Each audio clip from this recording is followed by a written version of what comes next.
आहे माझ्या एकाच प्रश्नाचं उत्तर कसं काय ते? समुद्र मंथनाच्या वेळी आधी तुम्हाला फक्त मदिरा दिली होती का? नाही. ऐकलं मी तुला सांगितलं का? मी तुला बोलताना स्पष्टच केलं, मदिरा दिली असं मी एकटी मदिरा दिली असं मी म्हणालोच नाही. मी फक्त बोलताना असा उद्गार केला की ज्यावेळी मदिरा दिली तेव्हा तुम्ही अमृताच्या वाटणीला बसला. हा माझा मुद्दा होता. त्यामुळे तुम्ही एकट्या मदिरेवरती बोलू नका. अजून काय दिलं होते ते तूच सांग ना. मला तुमच्या बुद्धात बोलण्याच्या तिच्यासाठी सवय नाही. अरे मध्ये मध्ये बोलतो आणि सांगतो बोलण्याची इच्छा नाही. तिच्यासाठी मला उपकाऱ्या मारण्याची सवय नाही. म्हणून पित्याच्या मागे मी खंबीर उभा आहे. हे पित्याशी आमचे कोण नाते जाणतो होय? देवेंद्राचे जावई आणि माझे कोण ते सांग. देवेंद्राचा विचारत नाही. देवेंद्राचे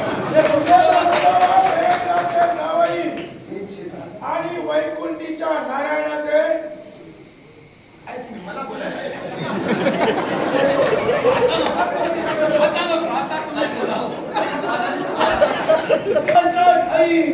माझ्या कन्येवर घाव घालण्याचा प्रयत्न करणाऱ्या तुमच्या पुत्राला गोपाळ कृष्णोत्तर ठरला. आताच नव्हे तर याच्या आधी जे जे अवतार कार्य तू धारण केलंस त्या प्रत्येक अवतार कार्य या शुक्राचार्याला नामोहरणच केलेलं आहेस. नव्हे तर माझे प्रत्येक शिष्य तू संपविलेलं आहेस. म्हणजे तुम्हाला नामोहरण मी केलं तुम्ही मान्य करता? मान्य केलं यालाही कारण आहे. काय? एकच, ज्या वेळी तू अवतार कार्य धारण केलं अरे तुझ्यामुळे या विश्वाच्या ठिकाणी मला एकाक्ष म्हणून लोक हिडवू लागले. हे मला सांगू. तुझ्यामुळे सांगतोय आणि ह्याच्यासाठी सांगतोय नको तो अट्टास निर्माण करू नका. ही जी तुम्ही कृत्य करतात ही कृत्य थांबवा. थांबणार नाही.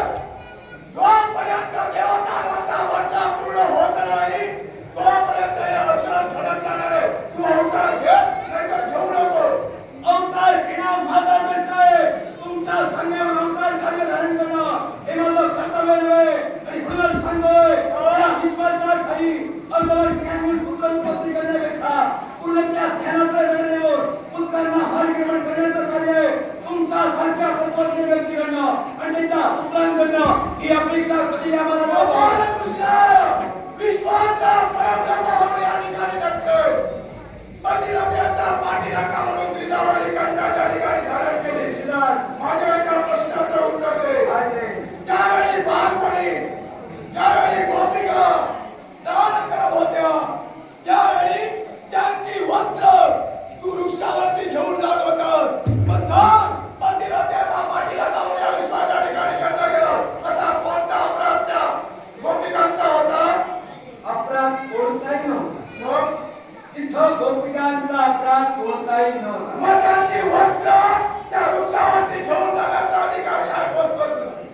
कोणत्या वृक्षावर नेली होती? प्रथम तर मी प्रश्न विचारायचं उत्तर दे. मी प्रश्नाचा सगळा सांगणार आहे. प्रथम प्रश्न विचारला त्याचं उत्तर दे. आणि प्रश्नाचं उत्तर देण्यासाठी मी समर्थ आहे. दिल्याशिवाय माघारी जाणार मग नाही. तो त्यांचा अपराध सांग. कोणत्या वृक्षावर ठेवली होती ती सांगा. पुढे एकही सांगा. मुद्दा मी स्पष्ट करणार. त्यांचा अपराध काय होता ते पहिला प्रश्न कर. अपराध त्यांचा मागच्या जन्मीचा होता कारण त्या मागच्या जन्मी अप्सरा होत्या. अपराध मी तुम्हाला निश्चितच पुढे सांगतो.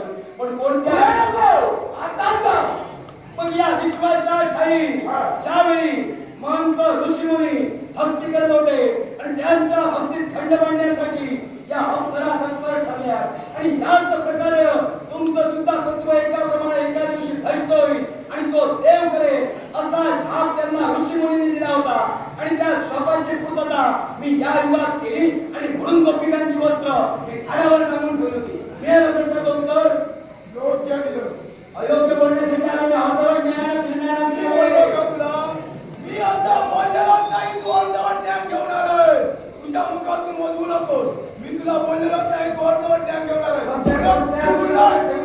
पूर्ण ज्ञान घेऊन आलास म्हणून तुला मी बोललेलो. कोणत्या वृक्षावर ठेवली होती? मला नाही माहिती.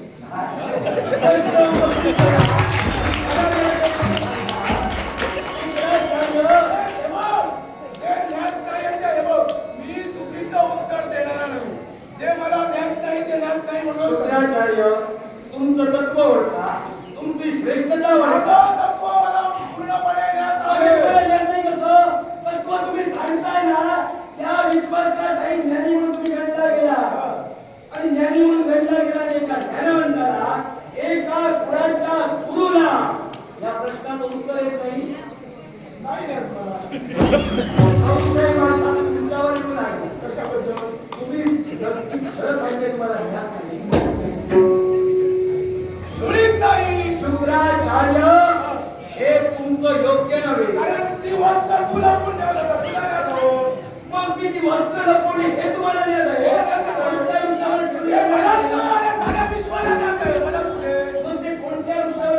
तुला विश्वास नाही तुम्हाला नाही छे, तू सांग कुरुक्षेत्राला कोण ठेवलं?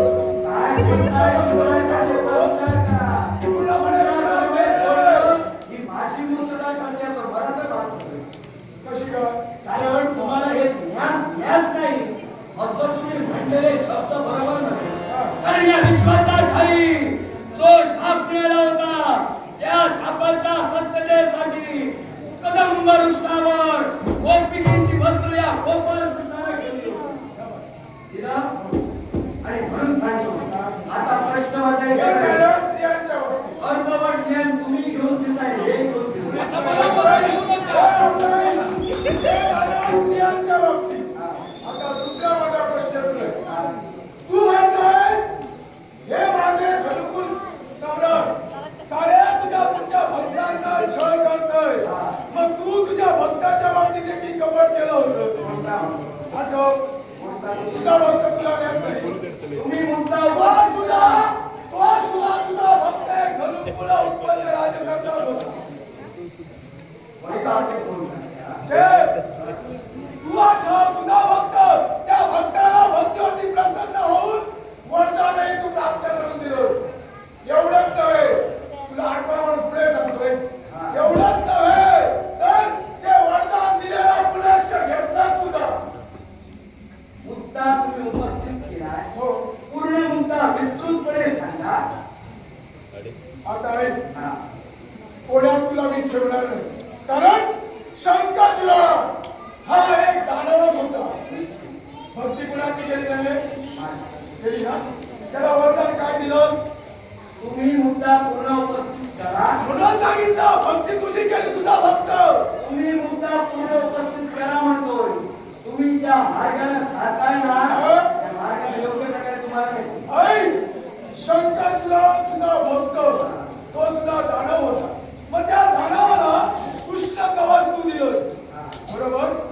मग ते कृष्ण कवच दिल्यानंतर तो देवतांवरती स्वारी करायला लागला. इंद्राला त्याने हस्तघात केलं. मग हे सारं पाहून शंकराला शिवशंभू महादेवाने त्याच्याशी युद्ध छेडलं आणि तो शंभू महादेवाला ऐकत नाही म्हणून कारण तुझा तो भक्त होता. त्याला तू वरदान दिलं होतं कृष्ण कवच जोपर्यंत त्याच्या शरीरावरती आहे तोपर्यंत तो मरणार नव्हता. मग ब्राह्मणाचा वेश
भक्ताखाली जे विश्वास देण्यासाठी केलं ते तुम्ही ग्राह्य धरा आणि यापुढे विश्वास देण्यासाठी त्या प्रेमाची पावलं असतील आणि म्हणूनच सांगतोय परंपराचा नाश होण्याकडे माघारी करा.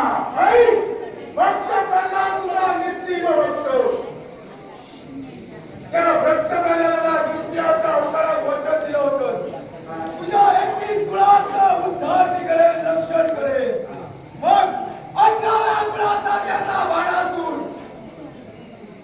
तर त्या बाणासुराला सहस्त्र असतो, ते सहस्त्र असतं तू तोडीलेस. एवढाच नव्हे, त्या बाणासुराच्या बाबतीत श्वशंभू महादेवाशी तुझं युद्ध झालं.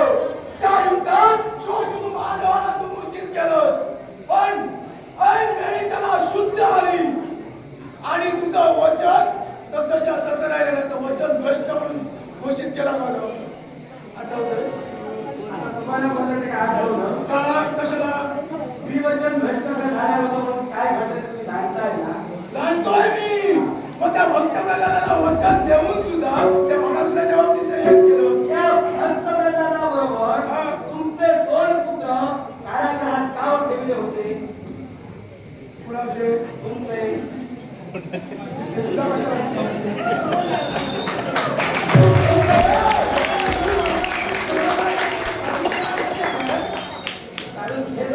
मी जे तू केलं ते सांगतोय.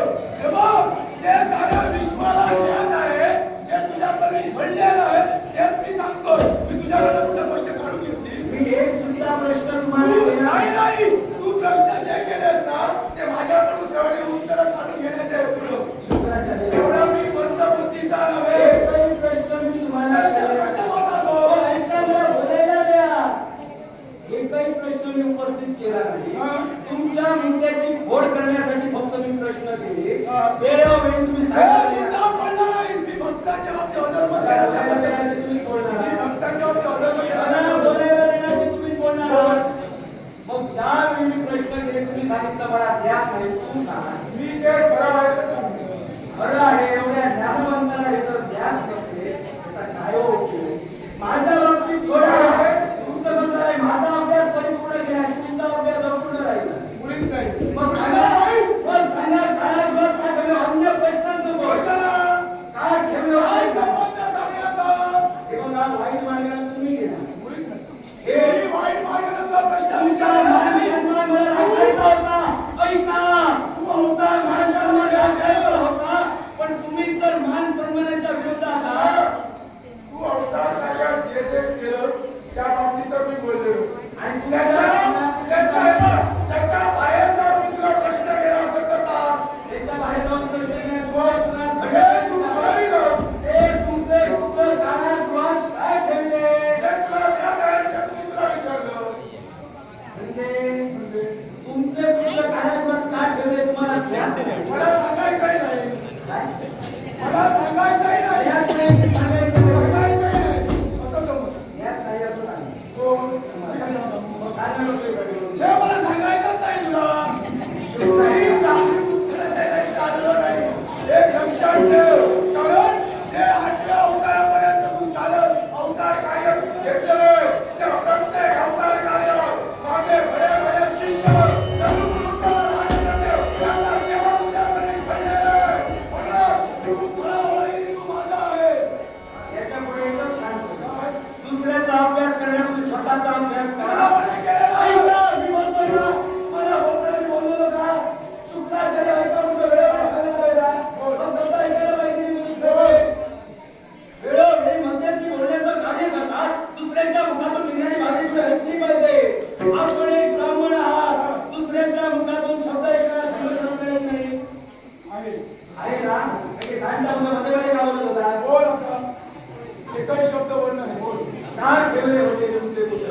मला सांगायला सांगितलं पुन्हा काय ते? का सांगायचं नाहीये? नाही सांगायचंय. का सांगायचं मला नाही? त्याचं उत्तर द्यायचं नाहीये तुला. का सांगायचं जे नाही?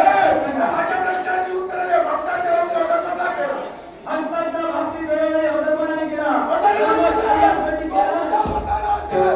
आमच्या मतानुसार तू अधर्मच केलेला आहे. व्यक्तिनिष्ठ प्रवृत्ती असतात तुमच्यामध्ये अधर्म असेलही.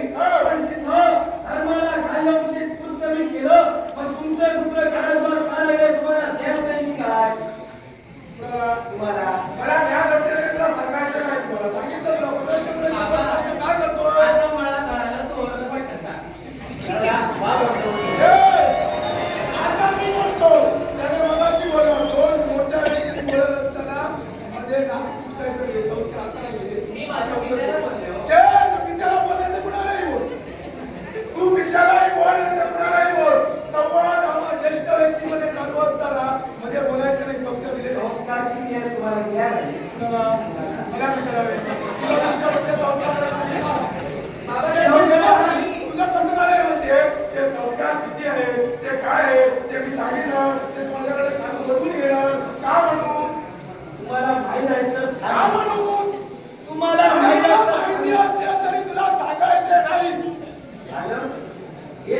माझ्या हो, प्रत्येक हे प्रश्नाचं तुझे उत्तर आहे.